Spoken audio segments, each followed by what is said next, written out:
Lunch থালিতে আছে সাদা ভাত, পাতিলেবু, শসা, পেঁয়াজ,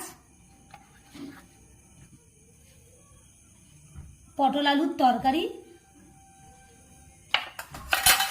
আলু ভাতে, পেঁপে সিদ্ধ, সঙ্গে আছে পাতলা মুসুরির ডাল, এখানে আছে তেলাপিয়া মাছের ঝোল, এখানে আছে চিকেনের লাল ঝোল।